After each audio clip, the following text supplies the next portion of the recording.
Hello and welcome everyone to LCS Game Changers. We're back for yet another week. As Game Changers, of course, is presented by Riot, Cider, and Wisdom. My name is Pastry Time, and once again, I'm joined by the effervescent Camcom. Hello, I am back. You're stuck with me for all of the LCS Game Changers. I am back. Can't wait for that.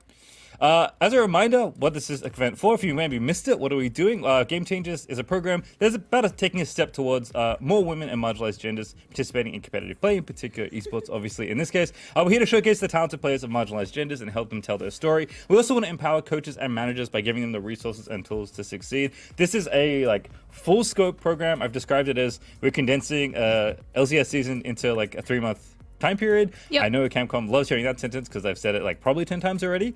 But exactly how we're doing that is exactly what's on your screen right now. The format is 3 teams are going to be playing for 3 weeks on the following weekends. We had one last week on September 2nd. We have today, obviously, September 9th. Hello, thanks for watching. And September 16th, next Saturday, we'll be there again. Each week, teams are going to be playing 2 games. And on the 23rd, we'll have our final where all the teams will come live to LA to play on LAN. By record, they'll be seeded after the 3 weeks of best of 2s. The winner is going to wait in the finals, best of 3. And second and third are going to play each other for a spot in the finals. That's the general rundown of how things work out. And we have even better news for everyone watching at home. Even better news? Not only do we have League of Legends for a whole month straight, not only do we have a live event, you can also go to that live event. In fact, I think you might even see some of us there. That's incredible. I think you will, in fact, see Jolly and myself casting the live event in LA. So exciting. Absolutely. And yes, you can claim your currently free tickets as well if you do ! Tickets in the live Twitch chat. Yes. Yeah, so make sure you get that. I know you all love spamming on the chat anyway, so go ahead, spam that, get yourself some tickets, and come to the event. It should be really, really fun. It's going to be awesome to see these players having what is likely their first big stage experience in a lot of cases. And I think maybe the first time we've done this for League of Legends Game Changers as well. So lots of things to look forward to. A sweet live event in LA. That's going to be the finals, 2 back-to-back best of 3s in one day on the 23rd. So make sure you're there for all of that. With that, we are going to take a look at the standings. As you can see on your screens, we have played 1 week so far. We have 3 weeks of the pre-final, I guess 3 weeks of the program to play before we get to the final day. Astrocats currently in the lead at 3-1. Arcana sitting in second at 2-2, and Serenity at 1-3 down there in third. 3 teams, obviously sitting in third doesn't feel like the greatest thing, but there's lots more play to happen. It's best of 2s all the way down. All these teams will get a ton of time against each other, and we'll start at the top, both literally as far as the standings go. And for me personally, just based on how cute this logo is, it is of course the Astrocats in top lane, Miramina in jungle, Fiku, Verigo, the highest rated player at this event, is in mid, Avril, the bottom laner, and then Billyworth support with coaches Solaria and manager Marbles. Astrocats was a super fun team to watch last week, but the first team that we'll actually see up today is the current 2nd place team Arcana. You've got Aquatic in the top lane, Empy as your jungler, Ayukura in the mid lane, Ryle, who most recently hit Challenger this season as your AD carry, of course, and Shirley for support, and the beautiful coach-manager duo of Summer and Gabrielle. And for your 3rd place team, moving in as well, they will also be here in the match number 1 at the top of the show. Today is Serenity. You have Shy Sept in the top lane, Shapeshift as your jungler, Miss Timo in the mid lane, Yumichi as your AD carry, and Heloisia for support. And once again, Macris as your coach and Perchance as your manager.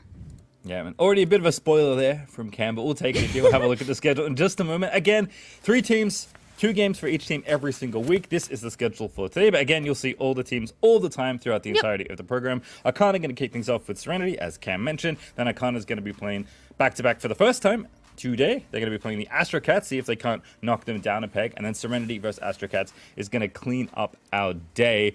Honestly, I think our opening series might be the one I'm most excited for, because this was, I believe, how we ended last week. It ended up being some of the most entertaining and some of the closest matches we got just in the first week of the program. We had 2 of our matchups last week actually go the 1-1 tied that best of 2s do typically go, right? So Arcana and Astrocats and Serenity and Arcana, those 2 matchups did go 1-1. And starting off, like you said, with Serenity and Arcana, our 3rd matchup from last week, first matchup for today was a very close 1-1 matchup. Yeah, I think the trend was, understandably, as they played more, teams got better and better, and I can't imagine with an extra week of play that that's going to be any different. So definitely the scorelines and the standings should get closer, but we're here for the first game here. Arcana vs Serenity. draft is on our screen. As a reminder, again, because I could not remind you enough last week, we are on patch 13.17 for the entirety of the event. So that is this week, last week, next week, and of course the final as well. So the entire month is just going to be this one patch. For anyone familiar with League Esports, that's pretty common. It's true at Worlds. For like basically a year you play in one patch. It's wild. I don't know how they manage to run seasons, and yeah, no, it's wild. It's lasts forever. Rel, of course, going to continue to be the permaban. If you didn't know, anytime Heloisia is in a game, Rel is the first ban. That's just the rule. We don't make the rules. I mean, even I think last week, the 2 games that Heloisia wasn't in, there was still a Rel ban. I don't think it was first, but there was still a Rel ban in literally every single game of last week, and that trend will continue on into today. I'm so excited to be seeing this matchup again. Like you said, it was our last matchup last week, first matchup this week. What a great way to start our first best of 2 today. Absolutely, as some target bans for the mid lane is here as well. Ayakura has yet to get her hands on Akali. That's going to be banned once again. And then Azir has actually been seen a few times by Miss Timo. I think the tape they got on the Azir games was enough for them to realize, hey, maybe we shouldn't give this champion over. I would also love to see an Akali, and then the Twitch as well. I mean, Ryle just went off on Twitch. It was the first game that she was in. I think it was game 3 overall of last Saturday, right? Where you gave her the Twitch. That was one of their wins as Arcana as well, was just Ryle popping off on the Twitch, and it has been banned every single game since. And it probably will continue to be banned every single game. Yep, I think we'll get a lot of this, even though there is like a little meta developing. None of these picks, except for maybe Rel, as you already highlighted, and I guess Azir, who are both good champions in the hands of players that they're getting bans against, and also generally good. We're seeing a lot of specialized bans, which is one of the things that can happen in smaller environments. Also, one of the most awesome things about the events, we get to highlight something like a Twitch player, which there's just not that many of right now. And as you mentioned, Ryle basically skyrocketed herself to challenger. Was a challenger when we saw her on stream last week. Is now challenger playing these games. So a lot's happened. From what I've heard, she gained like 600 or 700 LP in the span of like Wednesday to Friday. Like it was a very short time period where she was master and then challenger.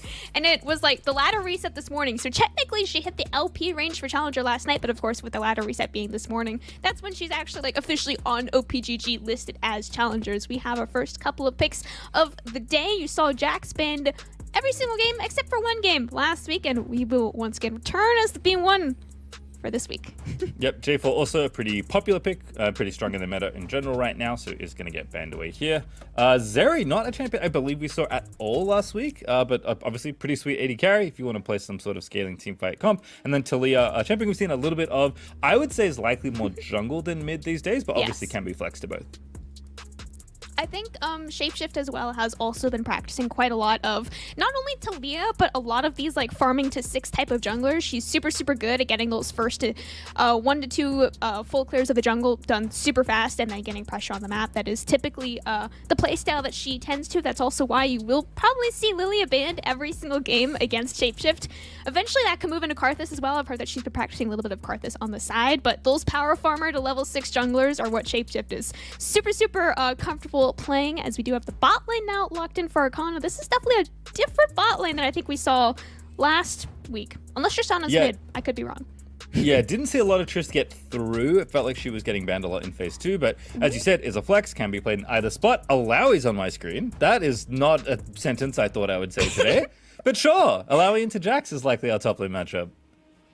Okay, that's a fun one. Shysept in the top lane did pull out the Rengar top last week. Definitely one of her most comfortable picks. Unfortunately, the matchup wasn't super in her favor for that game, so they did unfortunately end up losing that game. But I'm excited to see Shysept still being comfortable enough to pick these possibly less meta champions. She knows she can play at a super high level like this. Yeah, if you didn't catch our interview last week with Ashley Kang, I highly recommend going back through the VOD and finding it. All the interviews were great, but Shysept has quite the personality, really entertaining player both on and off the Rift.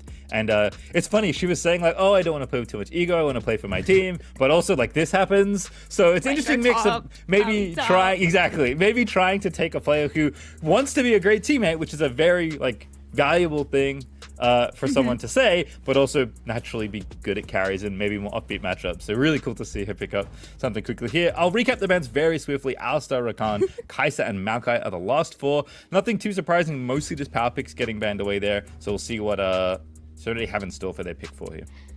I'm sensing Probably an enchanter block. Okay, nope, I'm very wrong. Never mind. Anything but an enchanter lock in. I was gonna say like an enchanter pairs typically really well with the Zeri, but nope. I mean, Heloisia definitely a lot more comfortable as a player on these engaged champions, I would say. So Leona, actually a pretty good matchup, I believe, into the Nautilus. Maybe not as much into the Tristana because of jump, but again, Tristana could be going mid lane, so we don't actually know that yet. Yeah, you're certainly correct about the support matchup, and it's not too surprising. With Rail being permabanned in most of the games, especially the Heloisia games, she's played a lot of Nautilus, and that's also getting taken away here. Again, generally a strong pick, so kind of a little 2-for-1 there for Arcana, which is nice to see. MP, they're going to go back onto Sejuani, a champion they played a ton of in the last week, and then rounding it out with Orianna, not a champion we've seen as much of, but did see some success in the last week and did receive a couple buffs in recent patches. So certainly a champion that is almost never bad, it feels like, and I think especially trying to protect a player like Ryle, Orianna gives you a little bit of extra utility to make sure she can go absolutely ham in the team fights. Okay, the Syndra was actually locked in. I wanted to double check before I gave this point. Is they did actually play, Ayukura played this exact matchup last week actually into Fairy Girl as the Syndra, but this time it will be Miss Teemo on the Syndra pick. Yep, okay. They did play the same exact matchup. It wasn't in the same series, but Miss Teemo is taking the place now of, oh my goodness, it just escaped my mind. Fairy Girl on the Syndra in the matchup here, but fun to see similar matchups, but on different players as we do move straight into game 1 on Summoner's Rift. Yep, I won't go through the entire spiel again, but for anyone wondering, I have a lot of potential words to say about Orianna versus Syndra. I don't think we'll have a long enough lull for me to go into great detail about how great this matchup is, and that it's probably the most played matchup in League of Legends competitive history. But just so you know, a great like skill check for any mid laner to play this kind of matchup. And I believe it was Ayukura's Ari, as you mentioned, looking excellent in that game that I believe they won, if my memory is not failing me, which unfortunately it often does. So a lot to look forward to here.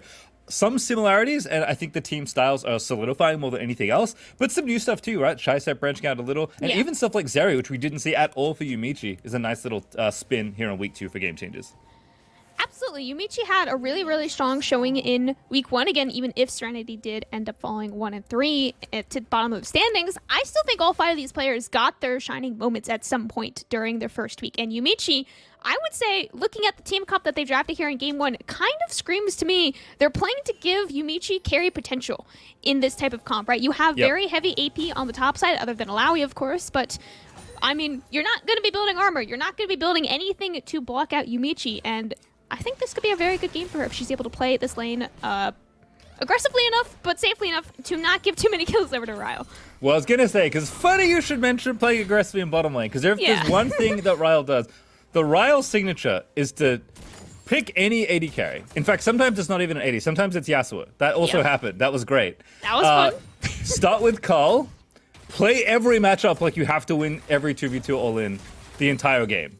Ryle is so aggressive, even on champions like Twitch, which are like happy to scale and farm. Ryle's like, no, that's not how you play League of Legends. At least that's not how I want to be playing League of Legends. Yeah. So definitely watch for some fireworks. Why do I say things? I don't just know. do it for me. I'm actually super excited as well to see Ryle on one of these more aggressive AD champions that's not melee. I think she's going to be super good at showing the mechanics of the more long-range Tristana. I mean, she's not really long-range, right? But more long-range than a Yasuo really is. And also Tristana just being super, super meta right now in terms of getting that first tower first. That's kind of what a lot of these meta champions are most good at, and Tristana, Ziggs as well. I don't want to see Ziggs, but he falls in the same place, right, where he could get that first tower very quickly and then open up the map just as quickly as Aquatic, trying to get a cheater, but I mean, you lost so much HP and the wave didn't even fully crash. I think it might still have to be a TP back to land, unfortunately. Yeah, gonna be sad times in the top lane there. Shy-Step managing to pull that wave off. And as you said, deny that cheater recall. Always nice to see. And now Aquatic's going to walk back.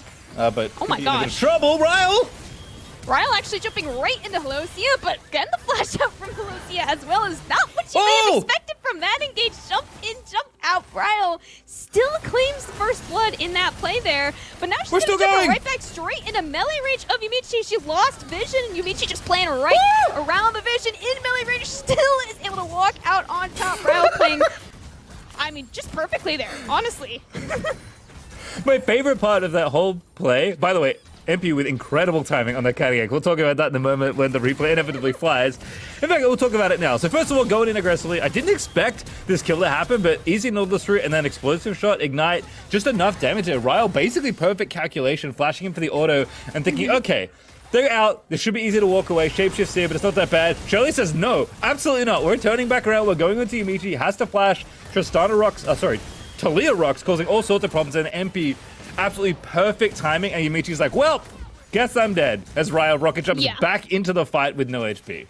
That play definitely screamed, like, you saw that point, right, where you said Shirley called the turn. It definitely looked like Shirley said turn right there. Got the hook on the right member, and I mean, it was just a really beautiful turnaround. They got 3 quick kills picked up for nothing in return for Serenity. This is a faster early game than we saw from both these teams last week.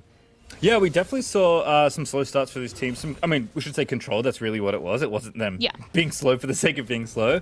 That doesn't stop Ryle typically, but she hasn't had as much success as we did in this particular play. And in fact, it looks like we're going to be going again. MP going on in, and Yumichi in absolutely so much trouble, and you can't get out of that one even if you Zeri. Perfect hook there out of Shirley. Shirley's going to go down as Heloisia will fall, and Ryle collects a quick double.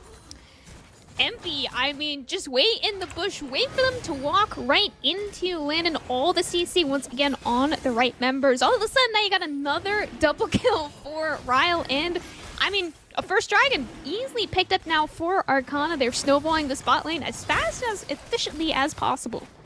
And it's nice to see kind of the change of interest, right? You said it already. It's not that Ryle isn't comfortable playing offbeat champions, isn't that she's not comfortable playing, scaling champions. It's just that she plays every champion like it's Tristana. So I guess coach is like, wait a second, what if I just gave her Tristana? I'm so smart.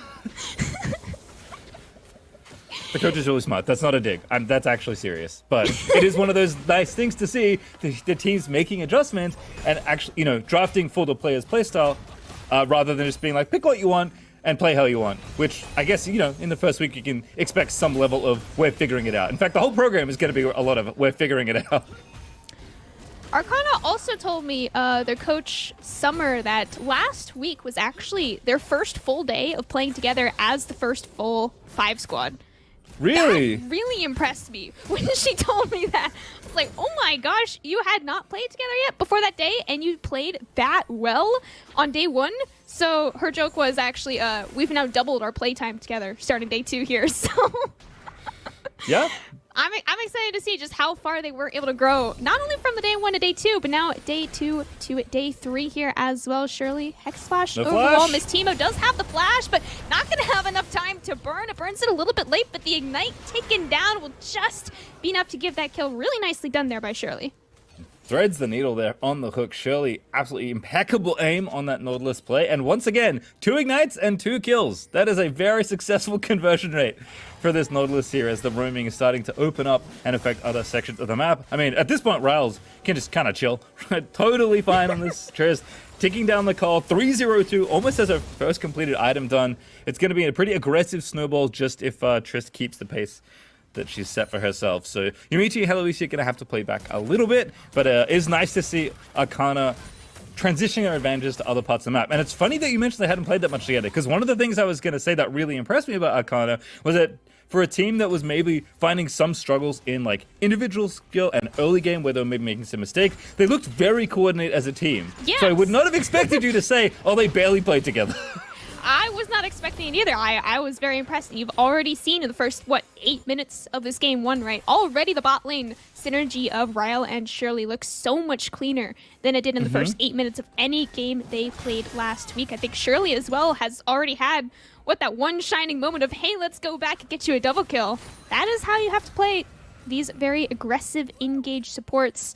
Also important to note, I think Arcana has probably seen we are playing for Yumichi as the draft style of Serenity, right? So if you are able to continuously shut down Yumichi in this bot lane, that is the win con that you can very well play for if you're Arcana.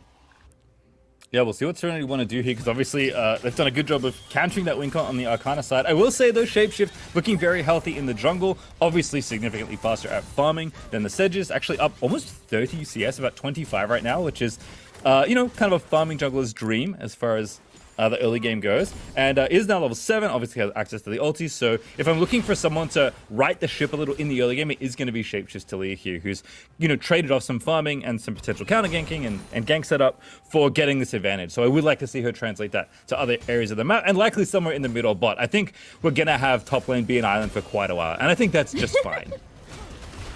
Top lane, I mean, just all of LCS Game Changers has been a little bit of a top lane island. You're seeing them throw their ults at each other, right? And it's just like, you can still kind of know, unfortunately, neither of these champions really have 1v1 kill threat unless there is some egregious mistake, which I really highly kind of doubt there will end up being anything, as I say. That MP does make the first gank up here in the top lane. You just saw Shystep drop her ult, and with that, not much safety she really has, unfortunately. Really nice gank there by MP, and Aquatic picking up her first kill of the game.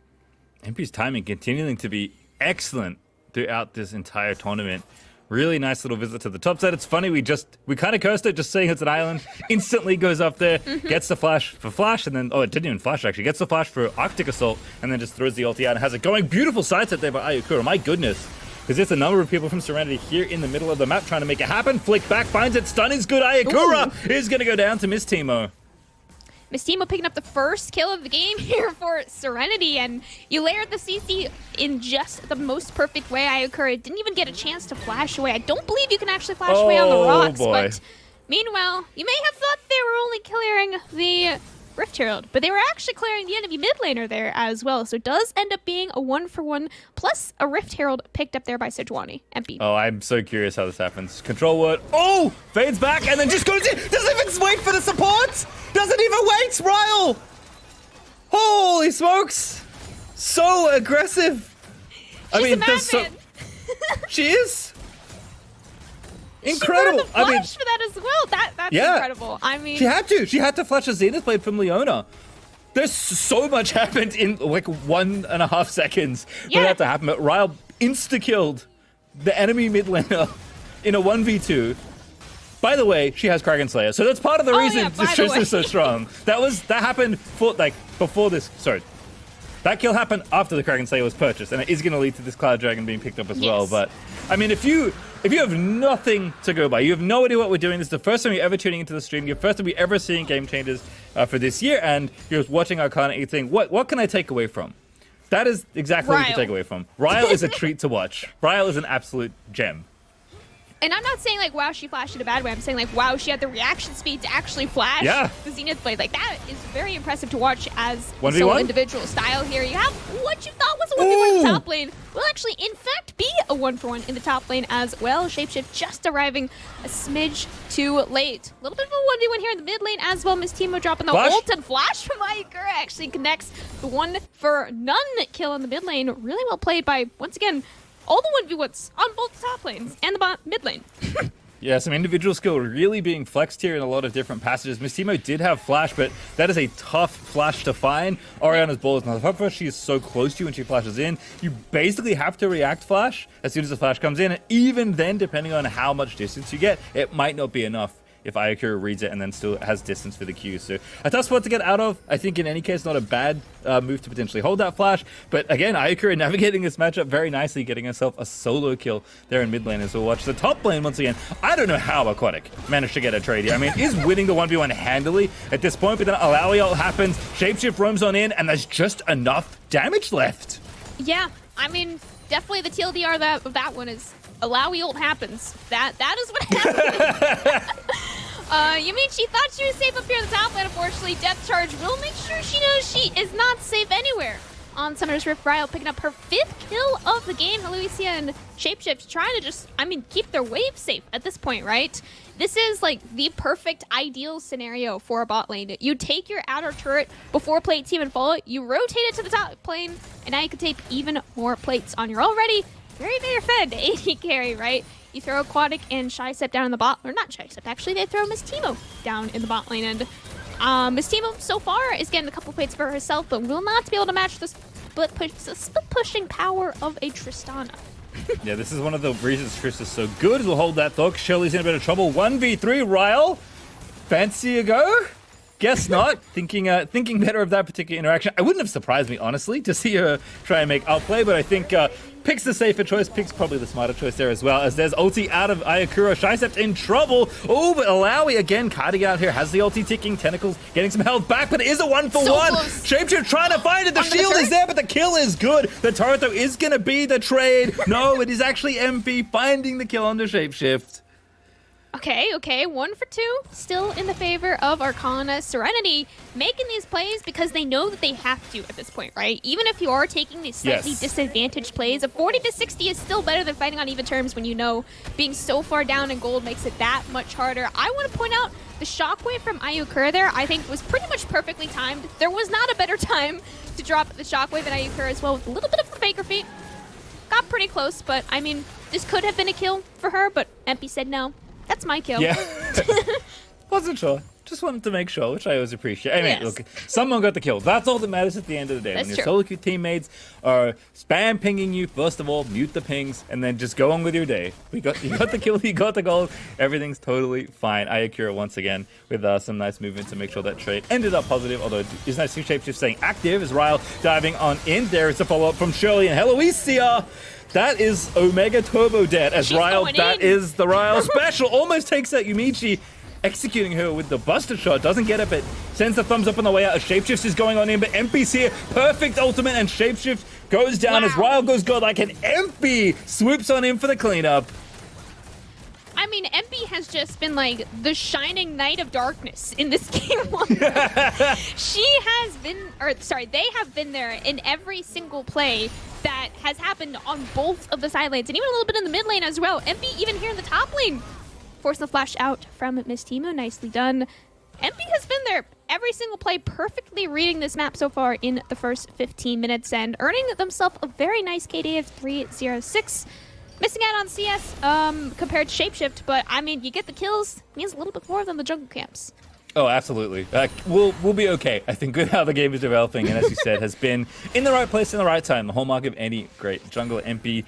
I mean, this is how they were playing last week, and I think we can tell that the team has gotten significantly more reps and more playtime together, because this looks like a very smooth game plan right now being executed as Arcana looking good across the map. So watch this again. Ryle, of course, kicking off the party this time, and Shirley's right there with the follow-up. It's a Leona, relatively tanky, especially with the W ticking, but then Ryle really sends it, almost calculates the damage there perfectly to take out Yumichi, and Shapeshift decides, I have to make a play, I need to try and get this kill. MP moves on in with the no-scope, and then an easy W flash smite for MP to secure the kill onto Shapeshift and make sure a 3-for-0 is happen, and by extension, this tower in the mid lane. For sure. I think it's so funny that you said Ryle engaged the play. It's like, yeah, we drafted an engaged support for Ryle, but in fact, we actually just drafted 2 engaged champions for Ryle in the bot lane here. Ryle find herself in a 1v1, but not to be 1v2 for very long, as, I mean, I don't know where Shapeshift went. Ryle only missing about a quarter of her HP and now finding herself a very tasty Yumichi. Almost just 1v1 blows her up. Oh. She is not done yet. The 1v3 turns into a 2-for-0 for Ryle. 2 slight errors there for Ryle, and I'm only saying that because there's so little to criticize otherwise. Cleanse the touch late, and actually rocket jumped at slightly the wrong angle. If you'd rocket jumped a little more 45 degrees, I think you get that kill as well, which is supremely impressive as Miss Timo continuing to be the insult added to the injuries that are piling up from Arcana. Ayakura also going to take the top outer turret out. This game is well out of hand. Cam, it is 10,000 gold up for Arcana at 17.5 minutes. I mean, you'd think there's a Nunu in this game for how big of a snowball it's going to be right now. Arcana running away with a 10,000 gold lead. I think they have a 10,000 gold lead even at 15 minutes, which in and of itself probably is impressive. But the fact that it's spawned this far so quickly in the game, right? There's objective baddies already. The objective baddies, again, we're probably up at 14 minutes, the earliest that they possibly can be. We've got a Cloud Soul, which I honestly think is going to be really strong here on the comp of Arcana. Oh, here we go. Shysept in trouble, taking too much damage from the Orianna. Ayakura does secure that kill. Heloisia is just going to be lambs to the slaughter. Ryle going appropriately legendary as Miss Timo has no flash. That's looking like a dead Syndra. Doesn't get the stun onto Ryle, but there's not enough distance for Triss to close there. So Arcana will get the kills as Shirley's still trying to track somebody down. No flash, can't Hex Slash in the middle of combat either. Isn't up even if you wanted it to be, as Shapeshift smartly surfs out of there on the rock wall. But it is just damage control at this point for Serenity.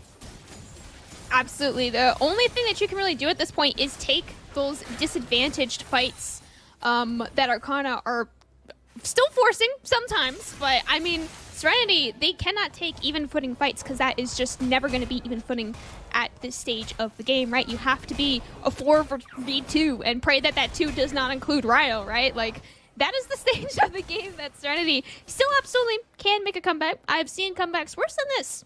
Or I guess better than this, depending on how you frame it. Worse in terms of gold in my own solo queue games. Yeah, guess it depends which coach you are at this point. Yes. Whether you think it's better or worse. But Arcana certainly off to a massive lead. I do also love, we mentioned the synergy of the team feeling better, and particularly the bottom lane feeling much sharper than it was in the first game. That is beautifully reflected in their scorelines, which we'll touch on in a minute because it looks like MP is once again moving in for a kill. Ryle, I don't know why you're here, because you're absolutely not required for this top lane, but you get some assist gold as Ayakira does manage to get the kill. And yeah, you said it in top lane, a little bit of bullying happening. Ryle smelled a kill. She wanted a kill. She unfortunately didn't get the kill, but she did get an assist on the kill. Flash forward from Heloisia. Does land the Zenith Blade and absolutely everything, and the kitchen sinks onto Aquatic. She's almost able to flash away, but not quite, even with the ward over the wall. That kill went to... I didn't catch who it went to. Miss Timo? I think it was Miss Timo. Certainly gold that Serenity will be happy to get, but obviously losing the trades across the rift. Shapeshift does pop down the rift child, did manage to snag that for the side, and is going to knock down this outer tower. Again, objective bounties everywhere for Serenity to take, so any gold they can get is going to be good. This one no less, as the objective bounties claimed, but it's 20 minutes. One team's up 10,000 gold, so it's obviously time to start Baron. Oh, it's time to finish Baron. Never mind. The Baron's dead. Not starting Baron. Finishing Baron. Heloisia, unfortunately, the only member of Serenity that can walk even relatively close. And I was going to say survive, but she might not even survive. And Ryle will not let you do such a thing. Do not get close to my Baron. It is mine. Arcana does end up claiming the Baron and also claiming the life of Shysept. Okay, I will say one strike against Arcana there. For all the synergy and teamwork they've displayed, that was everyone abandoning poor MP, who just had to chill in the Baron pit, finish soloing the objective while the enemy jungler is next to them, by the way. Shapeshift was very close and had ulti. A little bit of vision could have made that a bit of a tragedy in the Baron pit, but the bloodthirst of Arcana is not going to be sated, I suppose. It is see hero, kill hero all game long. Even when trying to go for the objective, Ryle cannot resist adding to her KDA. And with this amount of gold in your pocket as a Tristana, right? Like, that is what you're on the map to do. You are classified by Riot as an assassin. If you remember, if you look at the assassin title on the League client, actually you will find Tristana there. She's not under marksman. So Ryle has taken that to heart and has claimed herself as the assassin. Possibly the first assassin that we've seen. I don't think we've seen actually any real assassins. Right? No, they keep getting banned, unfortunately. Poor Akali. That's true. Continuing to get banned. One day we'll see Akali. You know what? Ryle's going to be the one that picks Akali. Oh, that's so funny with Ayakira on her team. But I would not be surprised. At this point, nothing Ryle does surprises me. Actually, that's not true. That's the most impressive thing about her as a player. Continues to surprise me by being more aggressive than I thought possible. This is true as, once again, we do have... Oh, it wasn't a Cloud Soul, sorry. It was a Hex Textile, actually, this game. I was just looking at the top left, and, okay. Bye-bye, Aquatic. Hope you had fun. Oh, Shockwave lands. This is more of a fight than I thought it was. I thought it was just going to be a pick. Nope, we're actually trading 1-for-1 here. The Baron buff on both the minion waves of both bot and mid here by Arcana does end up being a little bit of a fight. I mean, lots of abilities thrown, team members died, right? But we're still only really playing for these objectives. First Inhibitor Tower falls at 22 minutes. Inhibitor will quickly follow. Arcana definitely pushing to close the game out here as fast as humanly possible. Yeah, Ayakira here, just going to get the wave, you know, catching it. Aquatic did kind of have it set up, but obviously did get picked off there. Nice little move for Serenity to get themselves some gold and try and stop the siege, and it looks like it will work for now. Unfortunately, it costs you an inhibitor, which isn't ideal, but given the state of the game, and that they did have Baron, I think Serenity can maybe look at that as one of the better scenarios they were faced with there. Yeah, I mean, it's one of those, like, what is it, game theory things, right? Where if you take if you take the inhibitor and then you don't end the game in 5 minutes, it's actually a net win for the enemy team, right? Like, it's one of those things where even if it is this late in the game where it is past the 20-minute mark, I still think if you take that inhibitor, you are still giving at least some sort of positive overtime for the opponent team. But even then, it is a 12,000 gold lead for Arcana. Even if they give a little bit of more gold over to Serenity, I don't think they will sweat it too much. Don't have any objectives on the board for a couple of minutes here, but it doesn't mean you can't be playing for these inhibitor towers. Yeah, don't tell that to Rael. She sees every enemy champion as an objective to be taken off the map. 11-0-4 on this Trist. We almost had a certified Rael moment as MP face-checked a few people in the enemy jungle. And then I did see a trinket go down as Rael was looking for a jump, didn't find it, but again, they're happy to face check any fight they can find it. Shyseth in the front line getting things kicked off. Rael, assassination in the back line, goes all the way around, gets the kill. It is a trade, but it's not going to be anything but one-sided for much longer than that. 3 for 1 at the end of it all. Rael looking for blood, doesn't get Yumichi, but he's going to crack the top inhib as well. I mean, once again, just so well played by Arcana. They're punishing every single, not even a mistake from Serenity, just slightest misstep that Serenity might mistakenly do. And Arcana and Ayukura do end up picking 3 more kills. One Nexus turret already fallen, one other Nexus turret will quickly end up following Miss Timo and Yumichi fighting for their lives in this game 1, which will end up going right into Arcana's favor. Sub 25 minutes. Beautiful. 12-0-6. 1 death for Shirley at the end of it all, but they did have the same number of kills and assists as we welcome Jolly finally to the LCS Game Day just broadcast. Thank you for joining us. I'm kidding. I'm joking. I'm not gonna actually do that. Freeze frame it. That was a great game to kick things off. I'm muted and you guys can't hear me. The call can hear me, but you guys can't. Oh, thank you so much. That was a fantastic game to kick the day off. Maybe a little bit quicker than some of us were thinking, but I don't think anyone can be really surprised, especially when we're talking about players who got perfect score lines, and I'm pretty certain that was 3 there, Pastry Time. Yeah, that was a lot. I stopped trying to track KDAs like halfway through that game. There was one point where Rael and Shirley had like perfectly mirrored KDAs. It was 11-0-3 and 3-0-11. I was like, oh, look at that synergy. It's so good. And then it got like disrupted for some reason, and I stopped counting because it just at some point the numbers didn't matter. The game was well in hand for Arcana. It felt like from first 15 minutes, as Cam said. Like, objective bandings were up, Gold League was massive, and that was a very clean snowball. Oh yeah. All right. Okay, Cam, I gotta ask you, what can be done about Rael? You're on the enemy team, of course. I don't know. What, you got the Twitch, you got the Yasuo, what was it, the Tristana, I'm gonna look at the other champion she played. She played Ashe. They put her in Ashe Duty for one game. She still won that game. Vayne. Vayne as well. Vayne is the one that she lost, I think, so far. So oh no!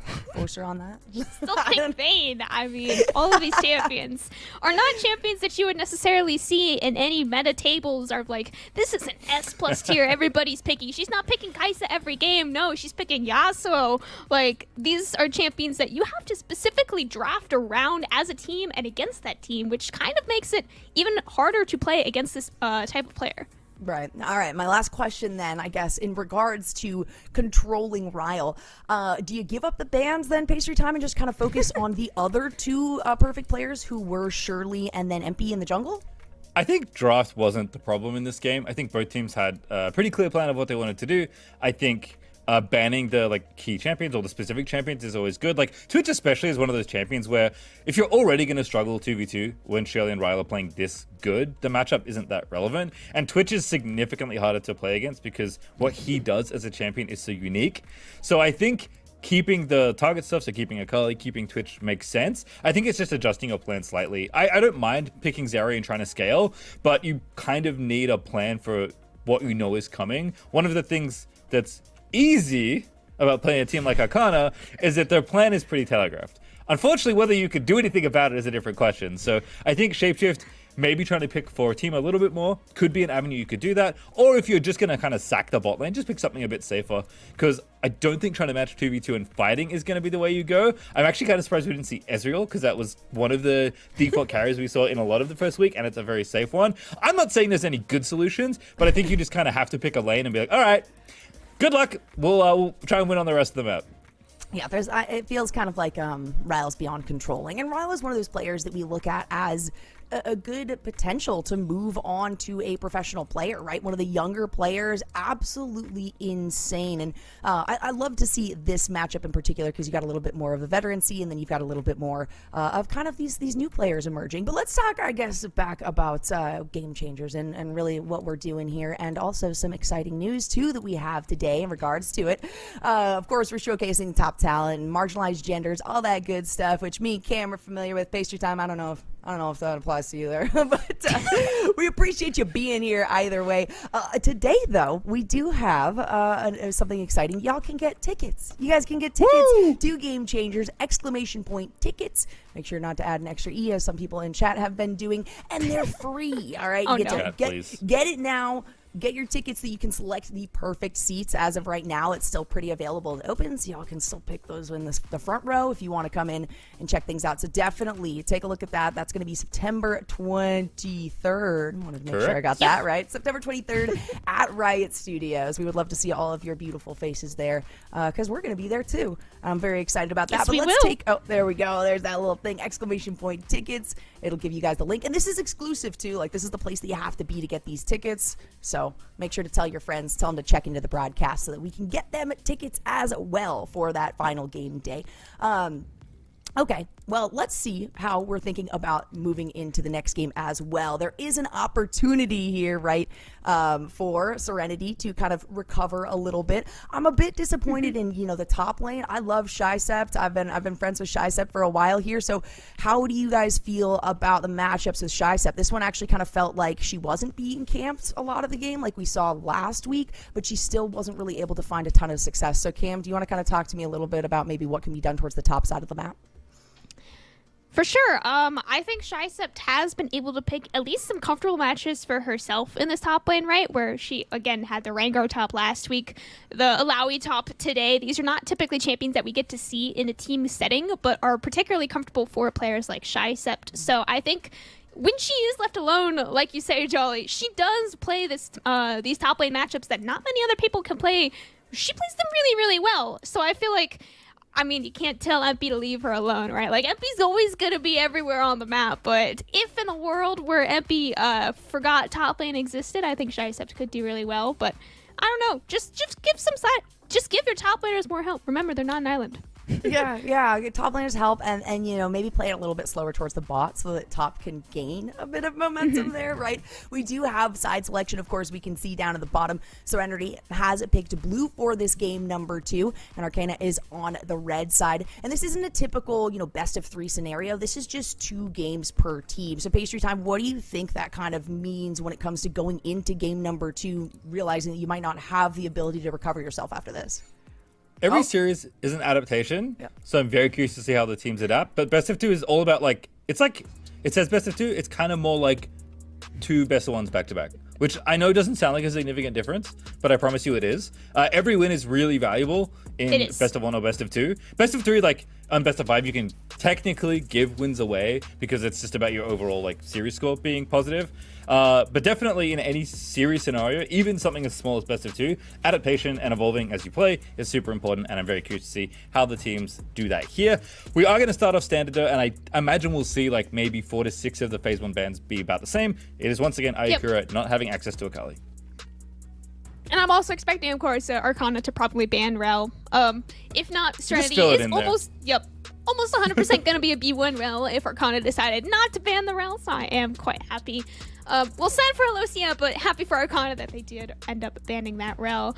Game number 2 here. Yeah, I did, you made a good point, actually, of each game matters definitely more than if it was a best of 3 or any other type of series, where the standings are based on your individual game score. So Astro Cats being 3-1 is not a 3-1 in they won 3 series and they lost 1. No, they've won 3 games and they lost 1. So that is kind of a big difference in how these standings end up playing out, and only the first team does skip a series for LA, right? Everybody's going to LA, but only the first team has the guaranteed spot in finals. Teams 2 and Team 3 do have to play 1 more best of 3 in LA still to make it to the final spot.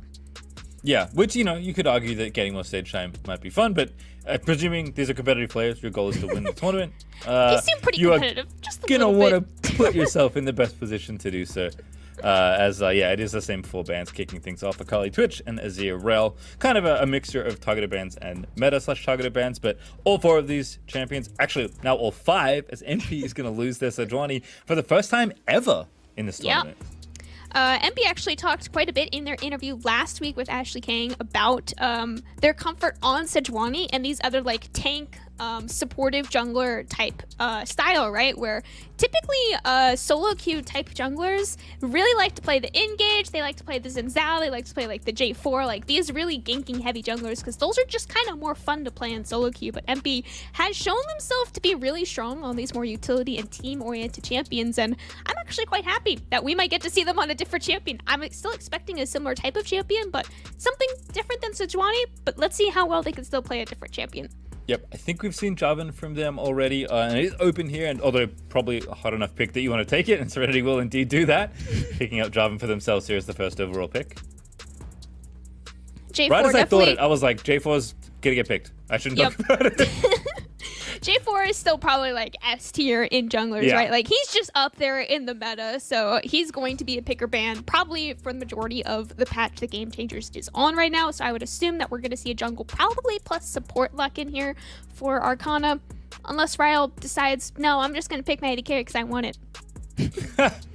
Well, we'll see. Poppy, kind of the answer here. We've seen this, I think, one other time so far this event, where there's lots of things Poppy can do to kind of defensively throw some counterplay at Jarvan. Obviously, her W, Steadfast Presence, very good at stopping any sort of dash or move block, and Jarvan has plenty of those. This definitely is a pick that suits MP's style. Poppy is so much about counterpunching and just kind of farming, being safe, and then answering lanes. Not necessarily as good at setting up ganks, although Poppy can have decent gank setup herself as well as a champion. So I do like this, especially in combination with the Nautilus. We know that Arcana's plan A is going to be find a way to snowball their bottom lane, and these are 2 picks that are really good at doing that.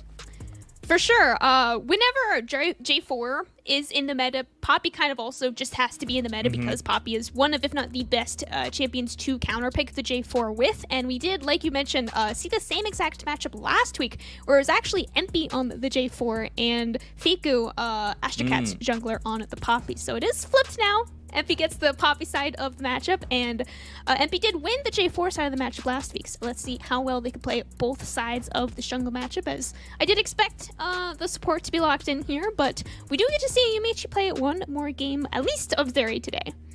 Yeah, this jungle matchup for me is a nice test of your brain as a jungler, because so much about Poppy is just tracking the Jarvan and being annoying, and then finding your windows of opportunity when you get them, because Jarvan's windows are permanently open basically from level 2 to level 6. So definitely curious to see how MP can track Shapeshift, which they've done a pretty good job of being around for the team and being very intelligent about their timings, which is always cool to see. Once again, it is going to be Jax this time for Shysept. Seems to be the jungler du jour, and there's Renekton. Pretty common top lane pick, decent matchup. Again, all the top lane matchups feel, they're interactive and they're interesting, but I feel like the results end up being kind of the same as they sat there for 15 minutes and maybe the jungler visited and tipped the matchup. Otherwise, it's a lot of skill expression for an even lane. Yeah, I mean, I know Shysept is sitting in her seat right now being yes, I don't have to play Renekton any more than I have to. I don't know if Jax is more fun than Renekton. I've actually never played either of the champions myself, but I just know that Shysept personally doesn't want to play Renekton any more than she actually has to, so she will be happy enough for at least one more game here on the Serenity squad as we do move into the second round of bans. I'm expecting probably very similar, if not identical bans that we saw second round of last game, probably 2 supports and then a support plus 80 carry, something like that. Or Serenity could just ban 2 more picks from Ryle, but at this point it seems kind of pretty hard to ban Ryle. Yeah, I don't mind Kai'Sa because she's a generically strong champion. In fact, I'm kind of surprised we haven't seen more prio on Xayah and Kai'Sa. That was so much of our week 1 here for Game Changers. I expected to see it throughout the entire event, but Xayah has dropped through draft already so far today, and Kai'Sa has gotten banned, but only in phase 2, so was an option for these teams to pick if they wanted her earlier. I do think he kind of stopped there, though. Like I said, actually, after the last game, didn't feel like draft was the issue for Serenity. It was more just you got attacked in arguably the strongest spot from Arcana, and I don't know, you got the hands. It happens. Just move on and like try and approach the matchup a little differently and understand that that's what's coming, right? I think some level of planning can help. And I do expect Shapeshift to be more active. Jarvan especially is a great jungler to do more of that. And I think it's going to be cool to see the jungle roles flipped, where both teams are aware of bottom lane. Arcana wants to continue to play aggressively, Serenity wants to play more defensively, but the initiative is different this time. You know, it's Serenity's jungler that has initiative more than MP, which we saw in Sid last game. Okay, you know what? Respect is earned. Take it away from Ryle. Okay, Ryle earned herself 3 bans in this game. To count them, only 3 bans for just Ryle here. Definitely expecting her to probably be the R4 here. Let's see. I'm going to try and predict what champion. No, Twitch is banned. Yasuo. Good luck. This is a Yasuo game. I'm ready for Yasuo. I'm always ready for Yasuo. It's good with Nautilus. It's gonna be decent with Yasuo. Poppy. Yep. That's not that different from Yasuo, I will say. Okay. Aggressive, short range, Sure. bot laner. Lucian. Sure, why not? I was thinking Yasuo because I think the Yasuo Nautilus dynamic is definitely fun to watch. Nautilus has more than enough knockups to be a good pairing with a Yasuo, but Ryle going along the train of picking unique champions every single game, at least I'm pretty sure she's picked unique champions every single game. We'll continue on with the Lucian. We've seen a lot of Lucian in recent years, but he's almost always been paired up with the Nami. Nami is a very, very different champion than the Nautilus, so it should be at least a little bit more fun to watch than all the other games that you've seen in recent years of the Lucian Nami. And we do have a Renata locked in here for Heloisia. Yeah, thankfully that those interactions also finally got removed in a lot of ways, so not nearly as potent as it was, thank goodness. But Renata's cool here. A weird one for me as a champion, like not really an enchanter, but kind of, and certainly on the aggressive end of ranged supports, but definitely a deadly pairing. And I think the kind of champion where you can maybe punish a player that's as aggressive as Ryle. In some ways, it does feel like the plan should be let Ryle make mistakes and try and punish them, because she's not gonna try and kill you in lane. Right? She's not gonna kill you, for sure. As I'm actually really curious, Miss Timo locking in the Orianna actually feels like a little bit more of a takeaway pick from Ayukura, as I believe, I'm gonna double check right now, but I think we saw the same exact matchup played, not by these players, but definitely some other players. I think it was Ayukura Fairy-Girl? Ayukura, Orianna, Fairy Girl, Cassiopeia was a matchup that we saw last week, or was the Cassiopeia winning, but Ayukura now has to play the other side of the matchup. So I'm actually very excited once again for this mid lane. It's the same matchup that we saw last week, but again on different players. Yeah, big skill matchup here. Classically, Orianna is better in the 1v1, at least for the earlier levels, and then Cassio kind of scales as the game goes on. It's one of her things as a champion. Cassio is pretty cool. But in general, I mean, control mages are more about what you do out of lane than in lane. It's just like, again, kind of like top lane, where there's a ton of skill expression in the 1v1 that results in usually an even game state between the two champions. So we could see some fireworks. We already saw a solo kill actually today by Ayukura and the Orianna. So it's possible for these players to flex some of their skills, but I'm more curious how they move to support their team, especially because, again, we have that same AD carry dynamic where it's the team fighting menace, Zeri, scaling for late here for Yumichi, and Ryle on whatever champion she randomed, which is Lucian this time. Absolutely. I'm actually... She didn't actually random. No, never actually random, but random enough that we'd never actually have a prediction on what she could ever pick, right? It feels like it, but she is picking them on purpose, I promise you. I am going to be watching this mid jungle here for Arcana super, super closely. Poppy, Cassiopeia, it seems like they could have a lot of synergy between the two of them, in that they can cancel dashes pretty much always, right, between the two of them. And there are plenty of dashes on Serenity to be able to do just that. Generally, in the meta right now, it has been a little bit more favored, actually, towards the mid jungle. It's just when Ryle's in the game, she single-handedly apparently turns the meta back to bot lane. But I think this game, just based on draft, looking at it a little bit, I would be quite interested to watch the mid-jungle pathing once again. Yeah, going to be very important, as almost always in the early levels, and I agree with your assessment. It is even more important in this kind of game with the dynamics we have. Also, slight correction on our parts. Thank you, production, as always. Heloisa, I believe, is the pronunciation. We're saying the last I, which we haven't needed to. Heloisa. Oops. We'll do our best. It happens. It's a Costa classic. Let me tell you. As Miss Timo kicks things off in the mid lane. Ball to the face for Cassiopeia. Ball to the face. It happens a lot. That is the Orianna pick. I'm looking at the runes on the bot lane members here right now. Heloisa, I got it. Heloisa actually opted for the Guardian plus Ignite. Typically you see the Guardian, I believe, picked with the Exhaust, as those are kind of the more defensive spells on the Renata, so I am curious as to why they've chosen for the Exhaust to actually go onto Yumichi, but maybe we'll get an interview with her after. Ooh, nice. Also a cleanse here for a while to maintain maximum aggression, which I like. But as you pointed out, there's 2 different combat summoners for Yumichi and Heloisa. See, it's already happening.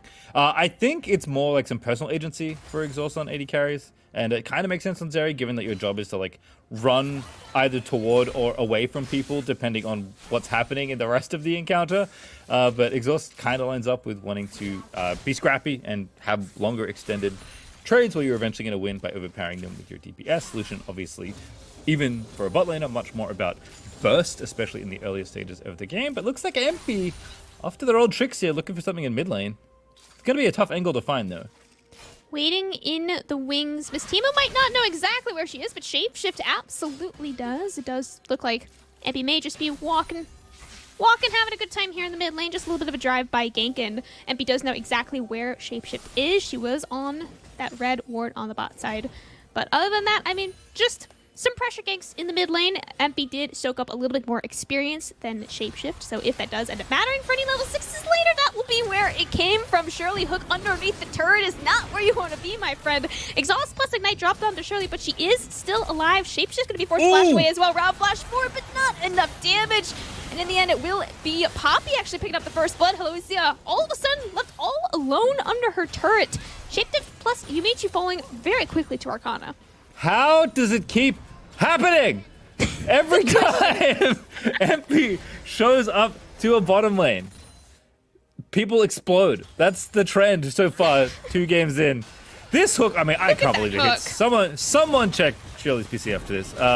That was about as max range you could get. Shapeshift can't find the EQ combo, and then MP Ignite, and then Rao's like, yep, I'm flashing. Never wasn't gonna. Die?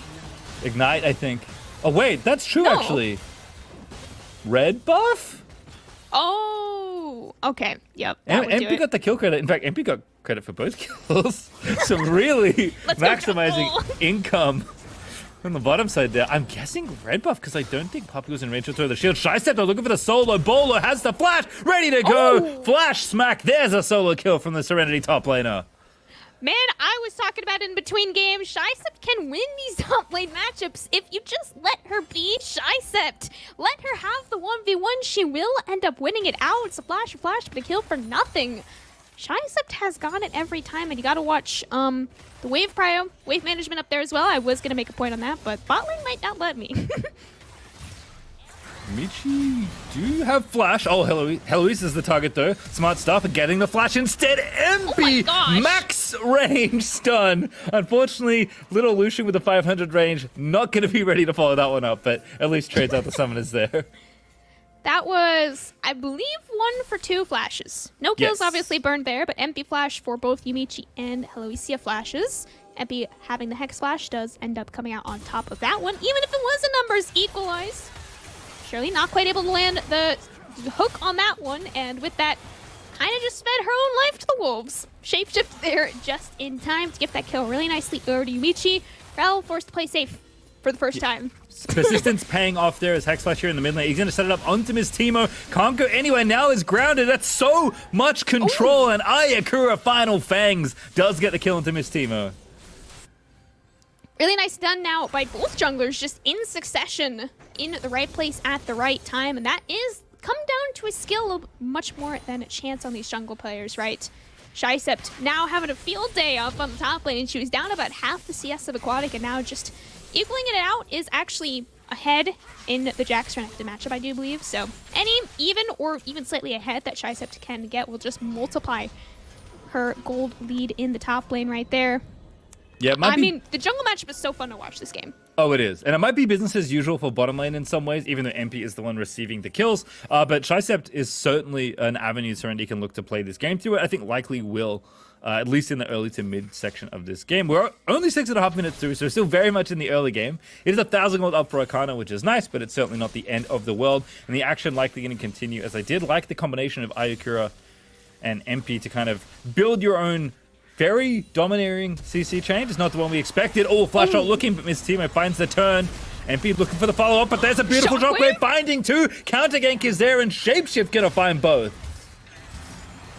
Shirley might not be done yet. Does land a nice hook on Helosia under the tower, but I mean, yeah, really well played there by Serenity. They had the 4-man collapse onto like 2.5 members. Shirley was just a little bit too far behind to really assist them in the play there, right? But the really nice double Shockwave by Miss Timo, and you saw the turnaround. I think Miss Timo may have seen Ayakura, click that one spot forward, and that gave her just enough time on the reaction speed to turn around and dodge the flash ult from Cassiopeia, but it's just really well done on the double Shockwave, and this is the plays that Serenity need to make the snowball that Arcana had last game. Even if the gold lead is even from now, this is what we saw last week from these teams, but not earlier today for these teams. Yeah, this is great news, honestly, for Serenity. Game back to a state they're more than happy with. Shysep roaming down, getting a little bit of involvement, getting some gold for that. And not even losing too many CS. In fact, we'll be about 5 behind once the rest of this wave clears out. So, should be happy with how things are going here. I think any game where MP goes bot and Arcana gets a double kill kind of feels like it's already doomed with how Ryle and Shirley have been snowballing their leads, but Serenity patched that right up, learning from game 1, and now it's top lane to maybe try and undo Shysep's work here in the top lane. Jack's pretty tricky to kill, but again, Poppy so good at finding lockdown. Shysep trying to walk away, looking to wind up the stun, does get them onto both, now can leap away safely, does have jungle support coming in as well, actually just straight up 1v2ing and almost getting it done, but Aquatic manages to get the kill, and Jungler was not there in time. And once again, I think if Shysep had flash there, that could have been at least a 1-for-1 scenario. Shysep to make these plays look a lot closer than they actually should really ever be, right? If you're just looking at the champions on the map.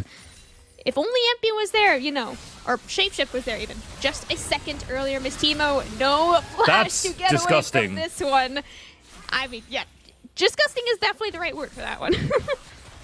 Poppy ult is one of those weirdly innocuous pieces of CC where obviously typically it's for like the super charged Poppycopter where you kick someone out of a major objective fight or a team fight and kind of win the 5v4 or whatever it happens to be.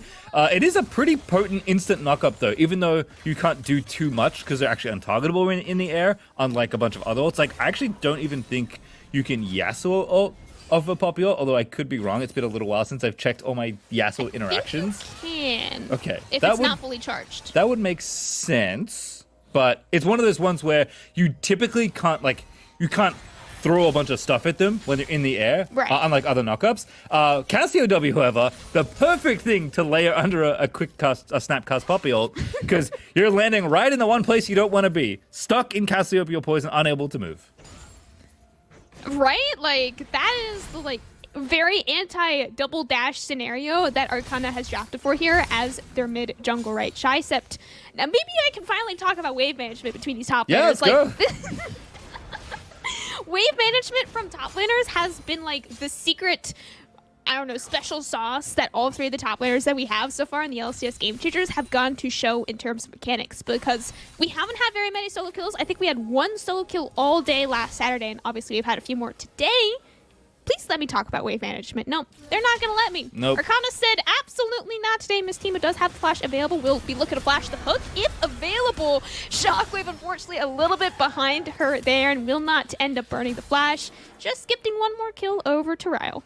Nicely done. Also saving the gold and the kill for the Lucian. So Arcana certainly understand where the gold wants to be going in most of the scenarios. Thankfully, the job's made pretty easy for them because Ryle potentially screaming in comms to make sure they secure the kill when it's easy to take. And MP not done. Oh! Get absolutely owned. Poppy W coming up clutch there, and Ryle's going to get a second kill. I mean, what do you do there, right? You die. That's what happens.